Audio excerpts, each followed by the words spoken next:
Et nous revoilà encore pour une nouvelle semaine, bien-aimés. Alors, je suis là encore. Vous savez ce que c'est? C'est bien qu'on commence tout de suite.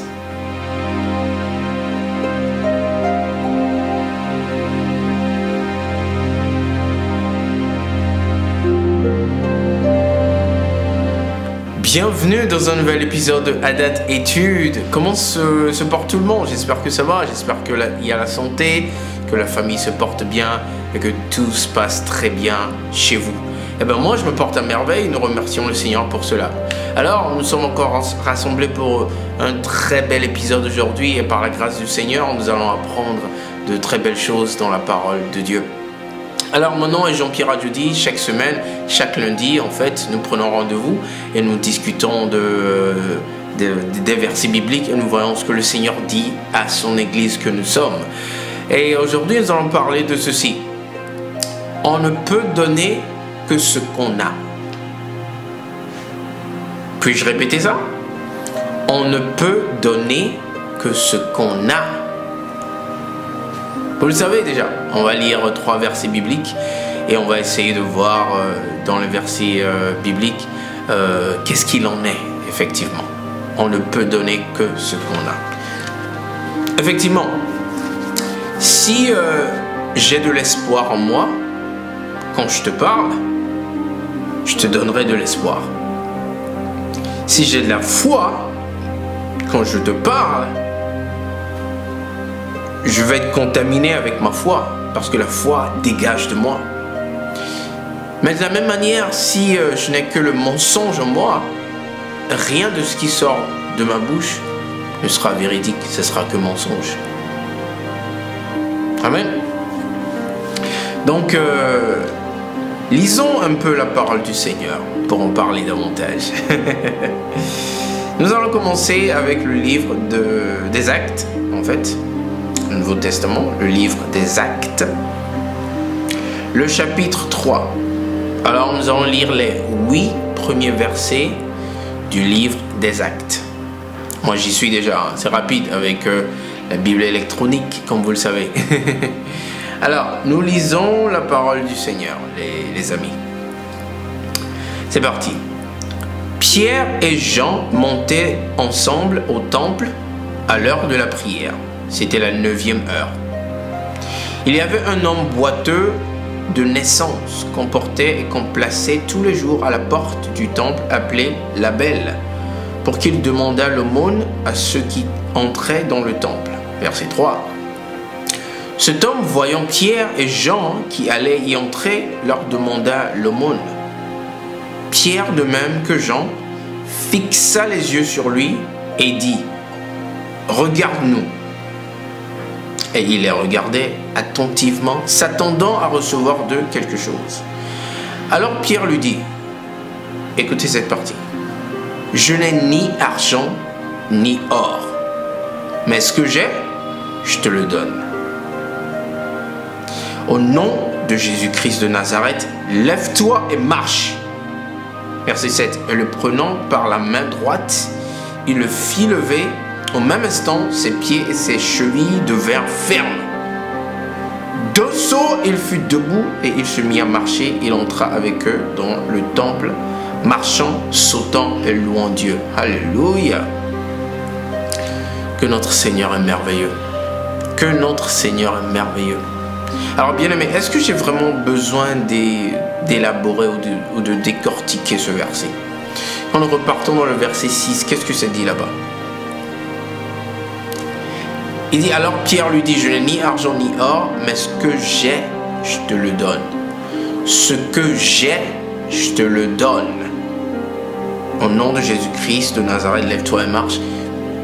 Et le bien-aimé s'est levé et a marché.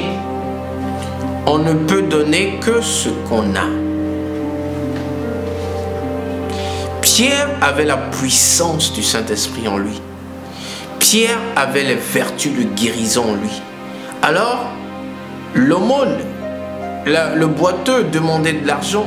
Mais Pierre n'avait pas d'argent. Qu'est-ce que Pierre lui a donné en retour en fait?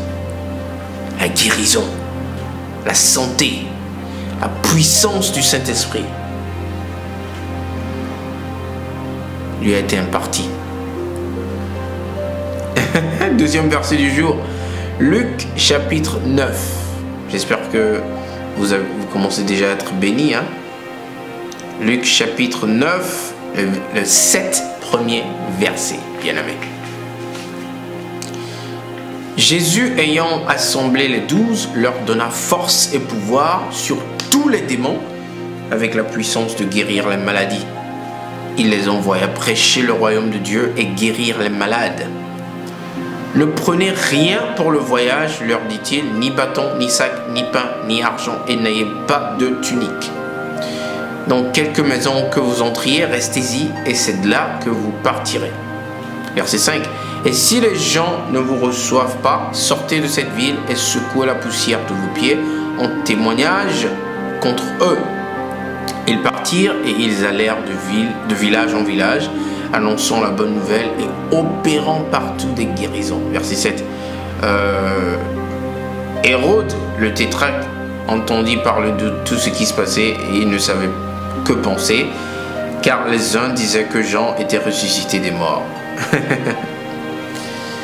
Jésus a appelé les 12 disciples, leur a donné quoi? La force et le pouvoir sur tous les démons avec la puissance de guérir la maladie. Comment Jésus avait pu faire ça? Ben, lui-même, il était rempli de pouvoir, de puissance. Il était rempli de puissance. Nous lisons dans la Bible qu'une fois qu'il a été baptisé par Jean, il a été rempli du Saint-Esprit, de puissance qu'il a emmené dans le désert, ainsi de suite. Il était rempli de puissance, donc il a donné ce qu'il avait aux disciples. Si la puissance n'était pas en lui, il n'aurait pas pu la donner à ses disciples. On ne peut donner que ce qu'on a, bien-aimé. C'est comme ça que ça marche. Un dernier verset. 2 Rois. 2 Rois dans l'Ancien Testament, chapitre 2. Le verset 8 à 10. Alors c'est Élie et Élisée ici. Hein. Alors nous lisons. Alors Élie prit son manteau, le roula et en frappa les eaux qui se partagèrent ça et là, et ils passèrent tous deux à sec. Verset 9. Lorsqu'ils eurent passé, Élie dit à Élisée, demande ce que tu veux que je fasse pour toi avant que je sois enlevé d'avec toi.